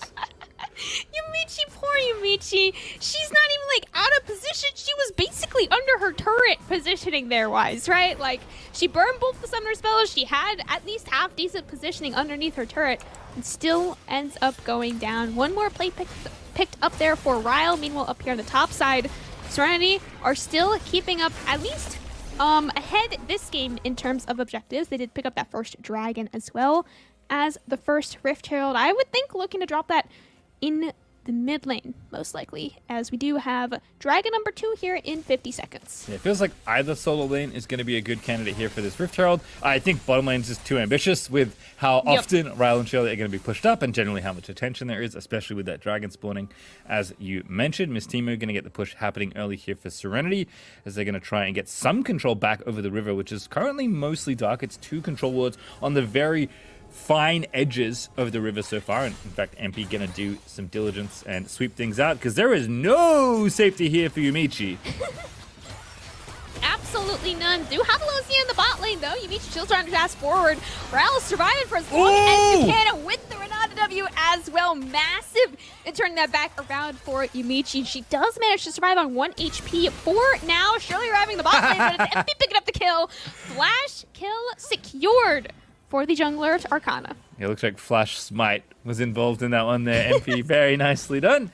Getting at least a trade back and forth. I mean, the fact that Yumichi lived for as long as she did, pretty impressive and showcasing a lot of the potential power we can see out of this kind of late game powerhouse. I mean, Zeri, as a champion by herself, is a late game powerhouse, but paired with something like the Renata W, oh boy, that could be some spicy reset moments if the fights go that direction. But it looks like Serenity want this dragon, but Shapeshift going to have to give it up. It is a stun here onto Heloisa, and MP is going to get the ulti knock him. No, doesn't commit it just yet. In fact, taking a little bit too much damage. There's the ulti I was looking for into the charge. Very nicely done. Shapeshift hoisted on her own ulti and will die. Not enough there for Renata. Ryle gets another kill. And what's funny about that, right, is that was a jungler 1v1 for a dragon. And the junglers went 1-for-1 for the dragon as well. So there will not actually end up being a dragon this time around, but you can expect a very similar fight here once the junglers are back up on Summoner's Rift. Looks like we may have had a 1v1 on the top lane while the dragon fight was going down as well. And Shysept, unfortunately, losing out on that one, may end up losing out on most of her tower plates as well if Aquatic doesn't even let her recall. That is some cyberbullying in the top lane right now. That is. But I do love seeing Shysept show enough respect to walk that far back. Unfortunately for her, needed to walk even further back to safety recall, but not getting anywhere close, not getting herself flashed on, just making sure you don't die in a silly way. Is Shapeshift actually going to go in for the counterplay? And here comes the Jax as well. Aquatic forced to burn the flash. Not a bad trade for summoners there on Serenity's side. TP for Flash, plus Shysept gets to take the whole wave and keep her tower alive. I definitely think does in the end. Coming out on top for Serenity there. Arcana do have a 2k gold lead, but looking to push that gold lead even further here on the bot lane. Alicia basically just blown up. She does survive a little bit longer there with W, but of course will not be long enough without any kills secured in the end. Shysept actually reversing the roles, going for clearing the wave behind the tower. Proxy farming, that's what it is. And Aquatic, Aquatic is just dead. Okay. Yeah, Gold Drinker helped out Aquatic a ton in the last 1v1, but Divine Thunder is now finished for Shysept and making its presence known there as the dragon gets picked up by Arcana. I said it already, if there was a way forward for this game for Serenity, the obvious time is top lane. That's the Herald. Pull one out. One more auto. It's so sad. Everything's fine though. Plates have now fallen. They fell a minute ago, but they just fell on my screen, in my brain. As we do get a replay actually of the past dragon fight. Yeah, you think you're safe here, but the Hex Flash just undoing all this work. This stun lasted forever, and then Nautilus Q right on time, even with the burnout. Nice easy kill there onto the enemy spot. So Arcana looking pretty clean in that exchange. And now topside. Yeah, just not appreciating the power of the Jax in the 1v1, I suppose, is a famed duelist in the lore of the game. Divine Thunder is done, and you have no ulti, Aquatic. That's an easy 1v1 there for Shysept, despite proxying between 2 towers. Right? Like, Shysept is fighting in the entire minion wave, plus Cannon, plus Aquatic being there as the champion. And Shysept still ends up coming out on top of that one. The dragon was traded for both plays on the side lanes, but I mean, Aquatic just definitely... Shysept even showing out on top. Oh, no. The exhaust comes out onto MP, but without having flash or getting out in time to safety, does end up being really a nice pickup kill there for MP. Poppy W claiming another one. A lot of mileage out of that ability here for MP, as I think Yumichi, yeah, does have the flash. Tried to dash out of there over the wall, and unfortunately Steadfast Presence was still up, and you get knocked straight back to reality into the ground as Ryle and Shelly going to team up to try and take out this turret. Don't actually have a tower taking yet on the Arcana side, but are going to be stopped here by Shapeshift and Heloisa, at least for now. Things looking okay. Gold lead still there for Arcana, bottom lane still looking aggressive, but this is much better than how the first game was going. I mean, we're at this point and the game is almost over, it felt like, with 10,000 plus gold up for Arcana. So definitely game plan seeming a little more solid. Should be happy with how things are going. Can again continue to play through Jax as Shicep scales up in power, although execution is done now for Aquatic. Might make the matchup a little more even for now. We'll have to see if they want to get into another scrap. I think it's really fun to see how Serenity even have picked quite a similar team comp that they did in Game 1, and yet the game plan and the game style that they've gone for in Game 2 is actually so different. That does show some level of player skill in that they're not just playing the same way every single time on the same champions. No, they actually can play in many different styles, many different ways, even if they are picking very similar team comps and even same champions. Aquatic might be caught out here on the bot lane and see might be a little bit too late to help, but I mean, Shicep doesn't even need the help at this point. Really well played once again by herself on the Jax. And meanwhile, second Rift Herald will be claimed here by Arcana on the top side. Ayakura also going to add to the objective tally here. Going to take the first tower for the side as well. Cassio kind of quietly, and this is a common theme, I feel like, for Ayakura in this tournament, and it's probably because Ryle is such a loud, brash personality, both on and off the Rift, and in the best way possible, I might add. But Ayakura consistently has very solid games. Has her moments as well. We saw the solo kill on the Orianna against the Syndra at around the 12-minute mark in game number 1. But there is just, consistently farms, understands her role on her champions and in the different situations, just making sure that, the map is staying in a good state, making sure the tower gold is going their way. Yes, the gold is pretty even between the two. It's about 1,000 between the two sides. I would call that even, given where we are in this game. So it's going to be about what happens around these next objectives. Is it going to be Baron in a minute 20? Is it going to be this dragon scaling as the teams have split the first two and can kind of contest for the next run of Drakes? We'll find out, but as you mentioned, Serenity with a much cleaner execution of their plan, with just more personal and gameplay adjustments than draft itself, as MP continuing to try and fish, but not going to find anyone just yet. I agree, actually. I think with the dragons going even in the first two dragons, I think the third dragon is actually going to have a pretty massive impact on where the gold lead does end up going for the next 5 to 6 minutes. It is a Chemtech soul this game as well, which is a very impactful soul for both of these team comps. And Arcana looking to just clear some vision. They do have pretty much full bot prio. Just look on your minimap how many wards Arcana has on the bot side of the jungle right here. All members are here except for Aquatic, who does have TP on the bot lane right now. Just waiting to see who ends up pulling the trigger first in this first team fight. Yeah, I would say you don't have to fight here, especially because your Zeri doesn't have 2 items, but you certainly can opt into one, and Serenity are going to. With Aquatic, as you said, getting that wave pushing and trying to apply a little bit of pressure, is ready for the flank. And now I'm going to start the dragon. This is getting a bit spicy here. A little bit spicy. Gotta watch Aquatic. Has arrived on the bot side, but Shicep being the first to dash in. Double stun on the bot lane, but do they have enough damage to turn it back around? Massive Renata ult onto the back lane. Ayukur's gonna be the first member to fall. Shicep Why is Shicep into alive? the back line. Ryle is still alive. She has 1 HP, but does she have enough HP to get back in the fight? Double shockwave as well. Serenity landing everything that they could have landed in that fight. Double kill as well for Yumichi, and the third dragon, the most important dragon of the game, going over to Serenity. Tough to ask for something better. I take it back, I suppose. I was like, why would you fight here when you don't have 2 items on your Zeri? Apparently, I'm just wrong. Watch Shicep here, by the way. Jumps into a 1v3 onto the enemy AD carry, who's like fed. Renata ult's incredible, wins the other half of the fight. But Shicep, like, how are you still alive, and why are you going back in? Just pinning down Ryle, almost gets a solo kill, forces the cleanse and the flash. You die, but Ryle's out of the fight, and it's just cleanup time here for the Zeri. This is the Zeri classic. Fight goes on too long, ulti's still ticking away. You've hit Q 200 times in the space of 30 seconds, and you win the team fight. Absolutely. I mean, Shicep, herself, like you said, took on 3 members, and she understands her role so perfectly in this team comp, right? As the Jax, you are trying to at least trade your life for the carry, obviously being Ryle in this scenario, right? Or trade your life for a couple of the members who are not as carry a threat, right? And in that scenario, she did both of them. And she did them almost perfectly in that she did take Ryle out of the fight, even if Ryle was still alive. I mean, she was out of the fight, right? There's no walking back in the team fight with 1 HP. And all of that combined with the 2,000 gold lead that was previously in the favor of Arcana, it has now shrunken once again back to less than 1,000, which in pastry time math means there is no gold lead. Basically. Especially this early on. Oh, what a catch! Ryle in trouble and shut down. Pinpoint accuracy with the Renata skills there. And that might be enough to actually start the Baron off here. They are going to move towards it. Shapeshift, looking for the engagements team, looking for the shockwave. He's going to force a few flashes. Does commit the ulti, which is a bit of a whiff, but it did get some summoners out, so it's Baron started here. Can Serenity finish this off? TP coming in for Shysept.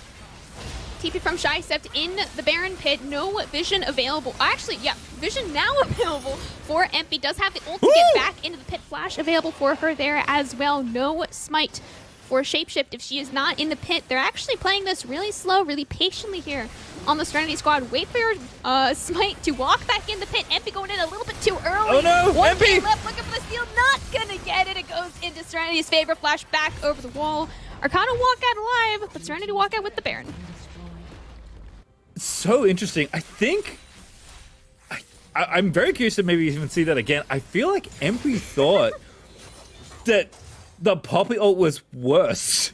Like, I think the plan was to Poppy ult them out and then set up the 50-50, or at least try and get him for a steal. But the Baron had so much more health than I think Arcana maybe were predicting, that we ended up in this weird standoff because they had a control ward back in the pit still, so they could see everything that was happening, which is why both teams are just like standing there being like, what do we do now? And I don't know who hit the blast cone that sent Empy over, and we're not going to get to know. Instead, we're going to see this absolutely sick, nasty play out of Renata.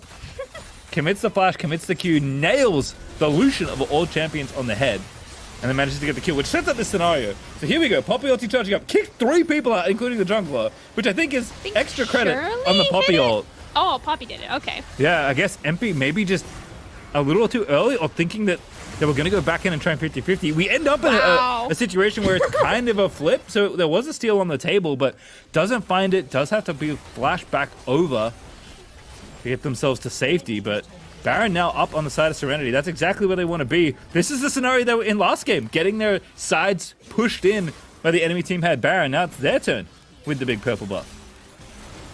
I think that single Baron play shows the amount of communication that both of these teams have, especially Serenity, right? But both of these teams were able to really clearly and quickly, right? Communicate their goals, communicate, hey, I'm gonna blast cone in and then flash out. Please don't blast cone me in early. Anything like that, right? And it was just coming down to that slight misstep on a micro mechanic that ends up claiming the Baron and claiming potentially Empy's life here. Never mind, she's Poppy. Poppy again. We're getting every angle of the Poppy ult this game out of Empy. So many different scenarios. Snap CC, kicking people out of an objective fight, saving yourself in that situation. Unfortunately, the bad news is that you're still losing a bit of ground here, but the inhibitors aren't dead just yet. Huge minion wave built up there by Ayakura, who again, Ayakura, let me tell you, I haven't watched that many Ayakura games.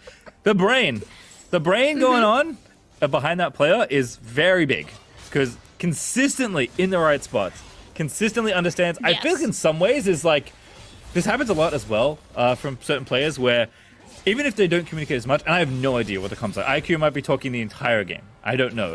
But you can see how players play, even when they're not talking, how much they're like doing macro work for the team, even silently. Because they're just constantly pushing the right ways, constantly making sure that like things are balanced out and that farm that should be getting picked up is getting picked up. And is honestly, especially off the back of that Baron push, keeping Arcana in a really tidy spot. Because Serenity are a little misstepped about how they want to be approaching this push. I think the Baron's wearing off. It looks like, in fact, it has dropped off. So instead, we fall back to Baron, take the third, and set ourselves up for the Soul. So certainly not a bad time for Serenity, but Arcana doing a good job from behind, keeping themselves in the game. And again, gold lead's still very thin. It is Serenity with the lead for now, but it is barely 2,000. And it's going to be about execution. And I think if that's where we're heading towards, especially given that we are significantly later in this game than the last one, I'm looking for a big Yumichi carry game here. It's a 3-item Zeri with the Hurricane and the Infinity Edge. People are going to melt if the fight is set up the way Serenity want it to be. I was predicting last game to be a Yumichi carry game. Both of these team comps realistically have been set up as an 80 carry, true carry type of game, right?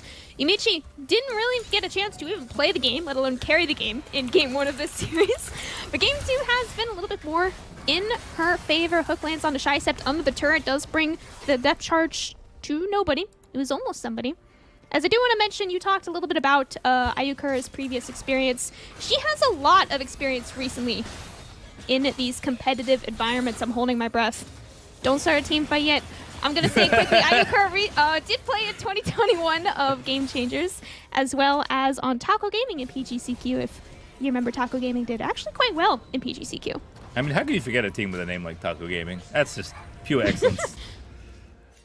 TP. Ooh, it's the wrapper on top lane. That's the play. Ayukura can actually slither out of this one. Good flash. Blast cone there.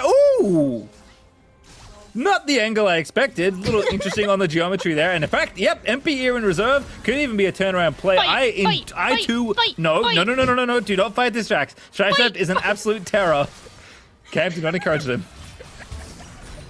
Oh, shock. You make the coaches so cranky. Good ult. We're out of there. Okay, good. Oh, nice. MP, okay. I mean, they're still going. They are not getting out of this play as easily as you may have liked it to be. Cataclysm, I mean, Cataclysm was the fight there. I wanted to fight. Good Maybe it wasn't a good fight, but I liked the fight. I mean, it's great for Serenity, right? You're chasing that pick from, like, bottom lane, I think is where Shysept started her TP from initially. Like that. So a back-to-back-to-back cross-map play from the Jax, who's really getting a workout with the running shoes here. Yeah, here we go. It was, in fact, bottom lane.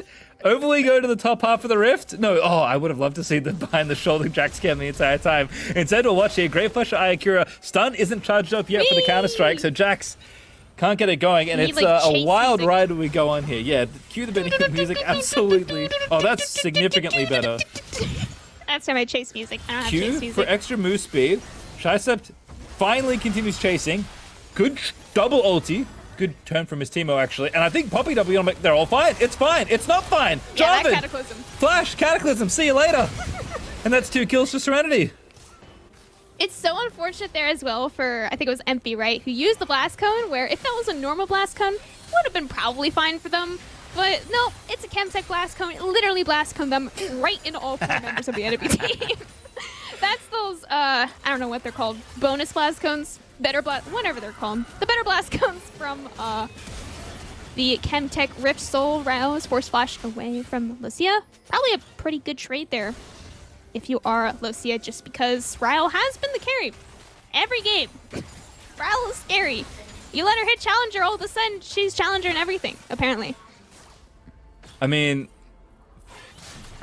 Ryle's KDA looks good, and it is good. It is. This is the KDA she started the game with, basically. Serenity have done an excellent job of stopping Ryle from snowballing this game out of control like what happened in game 1. This has been great control of a player you know you have to fear, put in a position to carry once again. And again, still plenty of game left to play, but Serenity really in the driver's seat here in this game. Playing for Soul in 50 seconds, navigating nicely. Yumichi's fully powered up and only getting stronger, and they've just been playing both the skirmishes and the fights well. Like, Ryle's gonna do this. She's gonna play in your face. She's gonna basically play frontline AD carry and try and harass you down. And there are plenty of ways for Arcana to find a team fight. It's just easier for Serenity to execute this game, and their comp is put in a position where they would have liked to be in the first game. Unfortunately, couldn't get to. So, a lot of tension still. Big objective fights coming up with Dragon coming up and Baron back up and available, but such a good job for Serenity adjusting between the short period they have between games. Again, shout outs to the coaches and managers. Also, part of this program, making sure the team is on the right path. We're keeping Lucian, a carry that is terrifying when he snowballs, down with 200 bonus gold even. Ryle, again, not having a bad game, but Serenity have kept control of Ryle this time. And a quick shout out to the specific coach and manager of Serenity. Real quick, Macros being the coach, Perchance being the manager. Not going to get too long to talk about you. I'm so sorry. TP coming in from Aquatic. We do have the Chemtech Soul is on the map now for Serenity. They did unfortunately have to give up that other soul as Arcana, but they got the fight now. But you we take go! the fight, Cataclysm into Shockwave into absolutely decimation. Everything went Penta! as well as you possibly could have went. You got a triple kill. No! Will not be the Penta. Looking for the quadra kill for you, Michi. The best case scenarios gets the quadra kill. I mean, what a fight for Serenity. What a game from Serenity. Incredible stuff there, Serenity, and my favorite part is how I've been aggressively conditioned to scream Penta anytime Zeri's on the screen. She's just a magician when it comes to manufacturing Penta kills, but we'll have to settle for the Quadra instead for Yumichi. Serenity, one fell swoop, find an impeccable looking team fight. And that gold lead is just being ripped completely open, and it's honestly not going to matter because the Nexus is going to force Serenity. After getting absolutely run over in game number 1, are going to bounce back here in game 2 and even up the score. And once again, our best of 2 will end up being a 1-1 for Serenity versus... Oh no, where did it go? Arcana. There we go. Welcome back, Jolly. Thank you. How'd you find that Thank game? you. And I've unmuted myself so everyone can hear me. What a game. What a turnaround. That one was quite incredible to watch. And it's interesting, too, because, you know, at the beginning, I was watching Twitch chat and people were complaining about both drafts here. No, nothing about you. What? They don't care about you. They care about the players, all right? Twitch chat, why are you complaining about drafts? There were people that really liked Serenity's draft. There were people that really hated Serenity's draft. The same can be said about Arcana. And it really came down to how both were played out, right? Both of these teams had some potential benefits if they were able to make it to late game. When you're looking at Arcana's side, you know, a little bit of a lack of damage if things didn't go well for that top laner, and that is exactly what happened. So, a 1-1 though, a good series, and you know what? Something that both teams can kind of tip their hats to and say, all right, we'll see you next time. It's a lot harder this time though. We'll start at camp. Who was your standout player for this last game? Oh no. 10 good choices. Yeah, absolutely. Honestly, I want to say Shysept. Pastry, you can't take Shysept. I'm gonna take Shysept. Oh, I wasn't going to. I was like Heloisia. I think, okay, honestly, in both of the games, even in Serenity's loss today, I think Shysept played really, really well on the Jax both games, right? Where she had the wave control, she had the prio that she needed to in both the games. And then game 2, obviously, we got to see her shine really in the team fight. She knew exactly where she needed to be at every moment in those team fights. And that's what you need from a top laner. I don't know what's wrong with chat. What do you like Serenity's draft? This draft's great. The chat likes to complain. They like Java and Oriana, super stable meta top laner, great like bot lane pairing. Renato is incredible with the team fight that you've drafted. I don't know what's going on. Like what? This is like the most normal draft ever. Yeah, chat would prefer to complain, all right? Chat! But then that means they get to eat their words when the game actually plays out, and that's kind of the case here. Just keep spamming tickets, chat. Don't worry about the draft. So, all right, my question for you here, Pastry, is going to have to do with Miss Timo on the Oriana, who really struggled but came in clutch so hard with so many of those shockwaves that we saw come through. We saw, you know, some of the damage coming out of Ayukura there in the mid lane, but I guess if you said your pick would be Heloisia for the bottom lane, or at least for the pro play, how much of an impact do you think she had on that mid lane? Oh, on mid lane?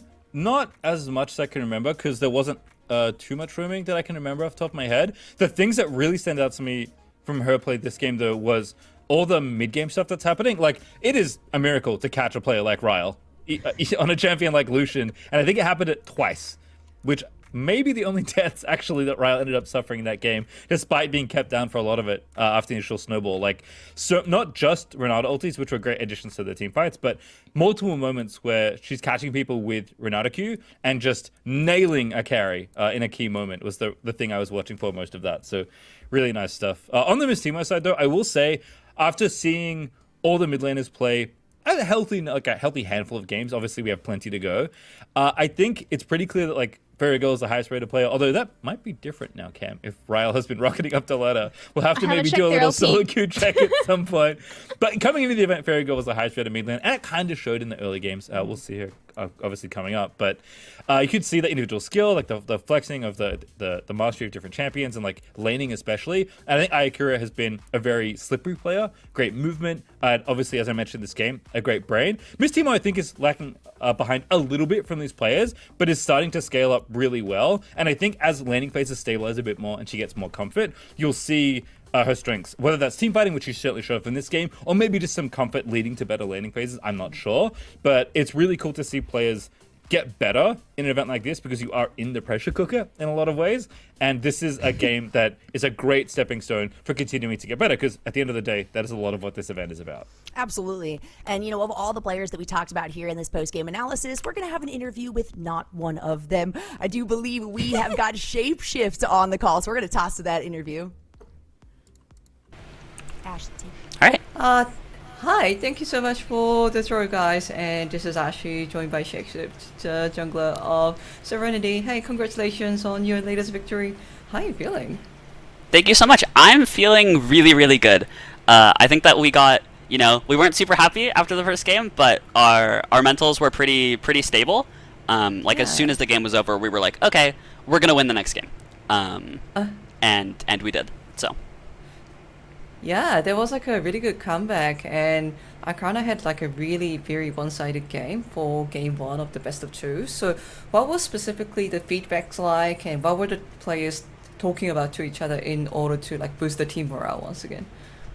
Yeah, I think that we did the thing we always do, where we say we're not going to flip something early, and then we flipped something early, and so it was kind of like, okay, we won't do that this time.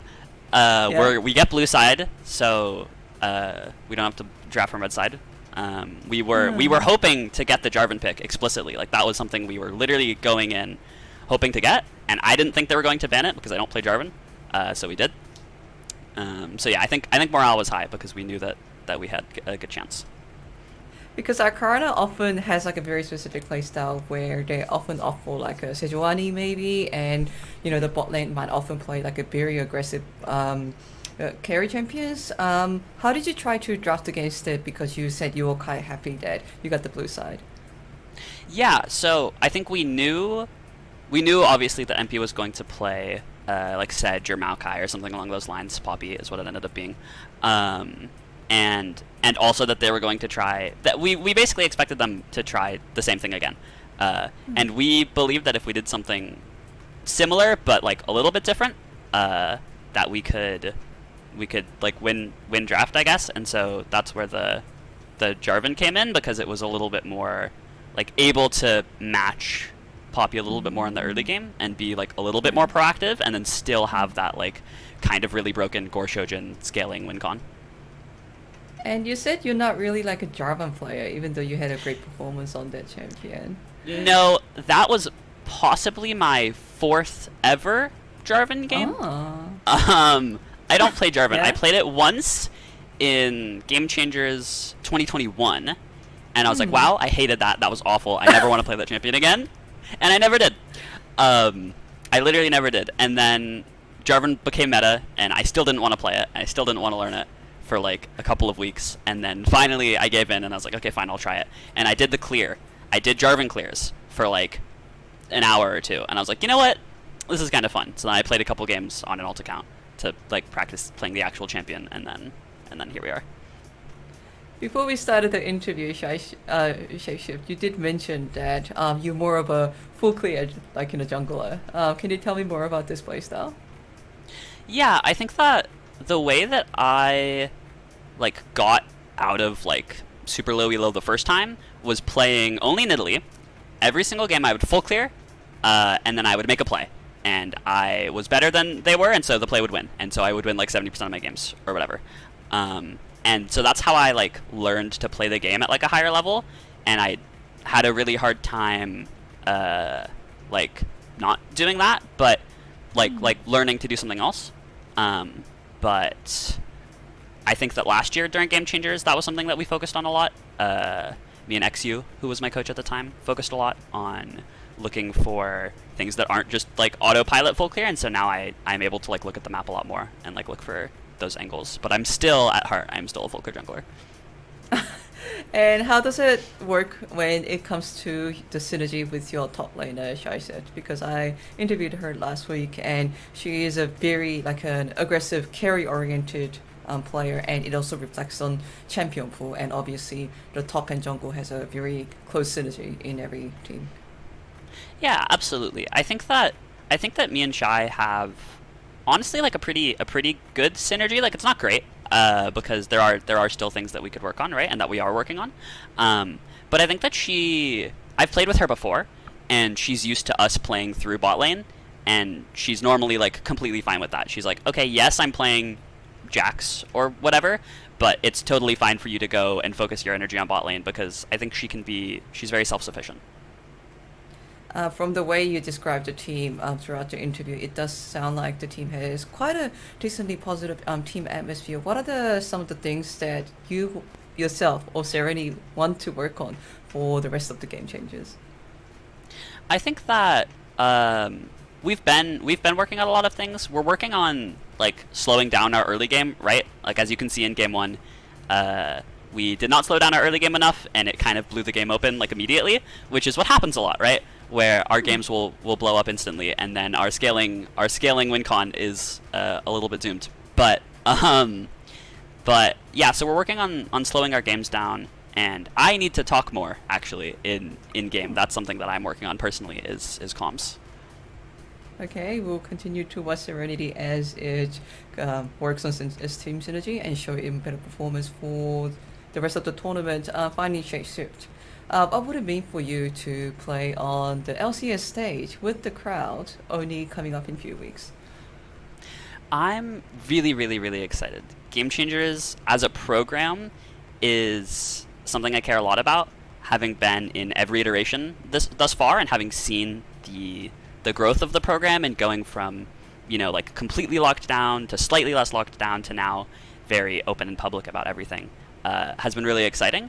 And getting to see all of the different players who have been here for all 3 years and people who are completely new and getting to meet everybody, and it's very exciting. And I think that playing on the LCS stage is going to be like a very good capstone, I guess, to the event.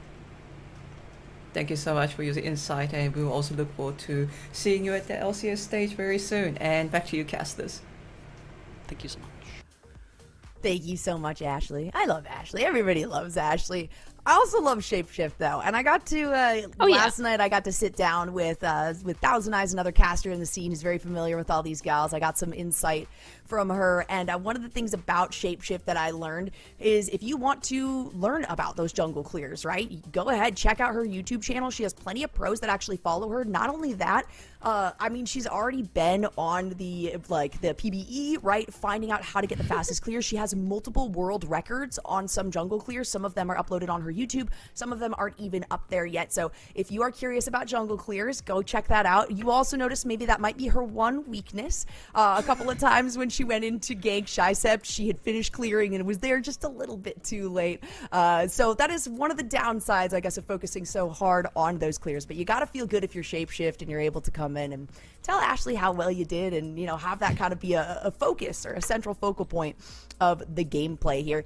You guys have been here for me. You're in game number 1. I'm going to be casting game number 2 here with Camcom. So Cam, what do we have coming up here? I think we have got Arcana versus Astrocats. How do you feel about that one? Yay! Okay, Arcana versus Astrocats was the second matchup that we had last week as well. And surprise, surprise, this was also a 1-to-1 matchup. So once again, very excited to see this matchup play out. We had Serenity versus Arcana have now gone 1-to-1 twice in a row. I'm looking forward to see if Arcana and Astrocats can do the same thing.